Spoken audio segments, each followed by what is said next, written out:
What's up, YouTube? Thetagem here with another installment of the Ultimate Counselor series.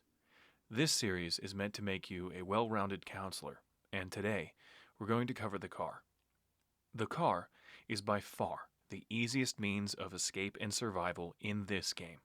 A single skilled repair character with favorable starting position can get the car fixed, started, and moving before Jason even has his shift ability. I do it all the time on Higgins Small, on the car in Stillwater, but this involves a little bit of luck. Most games, the car gets trapped up by Jason before it's fixed and the keys are located, especially on the large maps. But this shouldn't discourage you. Remember, teamwork wins the match, and before we get to driving tips, we got to get the damn thing started. So let's dive into it. If you are not a repair character, that doesn't mean you can't help out with the car. You can run the gas or the battery to the thing should you come across them. But what most counselors fail to recognize is that we can also help these repair characters in different ways other than simply delivering stuff for them. Sure, we can step in bear traps, and yes, you should be doing this for them. But we can also recognize that a counselor carrying the gas or battery cannot carry a weapon. Someone trying to put in the gas or the battery, they may need to tank a bear trap, and they might have Jason tailing them the whole way to the car. Drop a weapon, a health spray, firecrackers, anything. Drop anything by the car, anything that can help. A repair character may not search drawers in the cabin they find the gas in because on a large map, it's one car item per cabin. They know the keys aren't in there if they find the gas in there, so these characters may not have items to help them survive. They may not be checking drawers in the cabins they find the parts in. Being all in on the car is a great way to escape. It's a great way to get a Tommy Jarvis in the game without running up to Jason like some sort of Tommy Jarvis sacrifice. I hate when players do that. Win the game. Let Tommy be your reward for winning the game. Then, win the game again. Drop the keys by the car. You heard me. You don't need to drive that badly. You could get killed on the opposite side of the map as the car. Now you've screwed all of your friends in the match. Teamwork wins the game. Trust the other players to drive as well as you can, if not better. Drop the keys by the car, and if you get killed because someone can't drive, offer them a few driving tips. Teach them something, and say, "Good try." Don't call the guy trash. They're likely new to the game, and we've all been there. In fact, that may be why you're watching this video. Communicate. Let the others in the lobby know where you're taking the gas, where you're dropping that health spray, that sort of thing. If you say, "I'm coming to Stillwater with the gas," your friend can say, "Great, I'll leave this fire poker out there for you and go look for the keys." This is teamwork. This is communicating. It gets the car fixed faster. It keeps people alive. Leave the BS chatter for the lobby. Plan your escape when in the game. Typically, the gas or battery should be taken to the nearest vehicle, and there should be gas and battery near both. There's no need to run all the way across the map when there's gas over there already. You just need to find it. But sometimes that's the best plan anyway. Sometimes your friend gets the battery installed in the two-seater. Tommy Jarvis is called and your friend says, "I've got the keys," and you just found the gas. Jason didn't trap the two-seater. In fact, he rarely does. You guys are as good as gone, and one of you will come back as Tommy. Perfect. Get out, win, come back, and win again. There are exceptions to rules, and there always will be, and this is just one possible example of such an exception. But, as a rule of thumb, take the item to the nearest vehicle.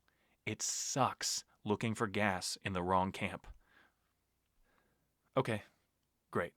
You're delivering the gas and battery to the nearest vehicle. You're dropping weapons by the car. You're dropping items like health sprays and firecrackers too, and you're leaving the keys there. You're tanking bear traps and leading Jason away. Perfect. You are the ultimate teammate when it comes to fixing the car in this game. You will win more games by getting out in the car. I guarantee it. Now, we just need to learn how to drive. Driving is easy once you get the hang of it. You use X to enter the car. You hold X to start it, and then R2 and L2 will drive you forward and reverse respectively. The car must be completely stopped to pick people up, so be patient and learn to pick people up when you're able, and learn when it's best to just drive away and circle back for them. And learn to listen for the door to close so you know when to start driving again. If you need practice driving, then go practice. Drive around until your car is full, then escape. If you lose, you lose. Oh well, you got to practice. Think about how you would drive better next time, and learn. Don't use the right thumbstick to drive. Please? Please don't use the right thumbstick to drive. Just pretend, as soon as you get in the car, that it doesn't exist. Keep your camera straight. Have you ever driven a real car before? You look straight. You keep your eyes on the road. So don't look out the side window, because it does you no good. Leave the right thumbstick alone. The square button? That's your e-brake. You can use it to make sharp turns, 360s, avoid rocks, trees, Jason, and more. If you hold the gas when you use the square button and turn the wheel sharply, you can negotiate turns that stunt drivers would be jealous of. If you let go of the gas, you can slow down to a stop and avoid Jason shifting trying to stop the car. If the car is moving, all Jason need do is be in the car's path and touch it, and the car is stopped. Use square to stop the car. Wait for Jason to come out of his shift, and then drive whichever direction Jason isn't standing in the way of. The car drives slower in reverse, but I escape in reverse quite often. You don't need to turn the car around. Nerves of Steel is a car driver's best friend. It shows the minimap. It shows what turns you'll need to make. It shows you where the trails are if you have to off-road a bit, and it shows you when Jason is shifting on the car. You have a much better chance of escaping while driving if you have your minimap. Nerves of Steel is a must for me. Don't be afraid to take a new pathway out. You don't have to stick to the roads. Get good at driving through the woods. It's hard driving through the woods. You do have to slow down a bit, but keep in mind, it's hard for Jason to shift through the woods as well for the same reasons. The woods are awesome for getting out in the car. Think about it from Jason's point of view. You've started the car. He's going to morph to where he thinks the car is going and then shift into it. So drive somewhere else. Make him waste his morph and shift and then get out. Take a strange turn into the woods around a cabin. Make it look like you're going to drive straight down the road and then pull a sneaky on him. See, I pulled a sneaky on you. Give him a taste of something he's never seen before, and you will make it out alive. But you got to get good at driving straight before you try doing all this fancy shit. Go set up a private match. Turn the vehicles on and practice driving. And Jason can do one of my knife walkthroughs or something to help him learn the maps. Then switch. Practice your driving. All you need is one friend to do it. I went over the luck attribute in a previous video, but it bears repeating here. Tommy Jarvis and Chad have a 10 in luck. If they have a pocket knife and are the driver, don't get out of the car if Jason pulls them from the driver's seat. Just be patient. These two characters can get back in, start the car, and drive off before Jason can even move again. Stay put. You will get out. For this reason, it can be a good idea to relinquish that precious knife for the driver. Just make sure they know what they're doing as well as you know what they should be doing. I even do this when it isn't Tommy or Chad driving. The driver's the most important part of the puzzle, so don't let him get killed because you're being selfish. I guess I should mention not to run people over with the car. That's kind of shitty. No one likes that. But I do understand running over a teamer, slide glitcher, whatever. Police your game the way you like. Just don't use the car to be a douche. That's all I'm going to say about that. So that's it with the car. Teamwork.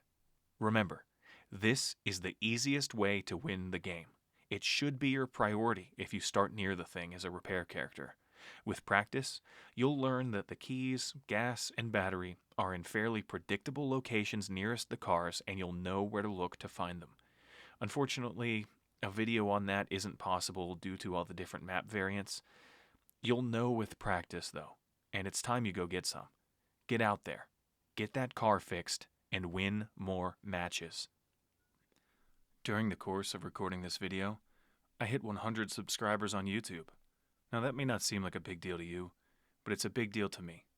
Thank you very much for watching my videos and for being interested in how I play the game. I hope to run into each and every one of you on the PlayStation Network sometime. Look me up. I'd be happy to play a match with you. Till then, stay safe out there, you guys. Cheers, and happy Friday.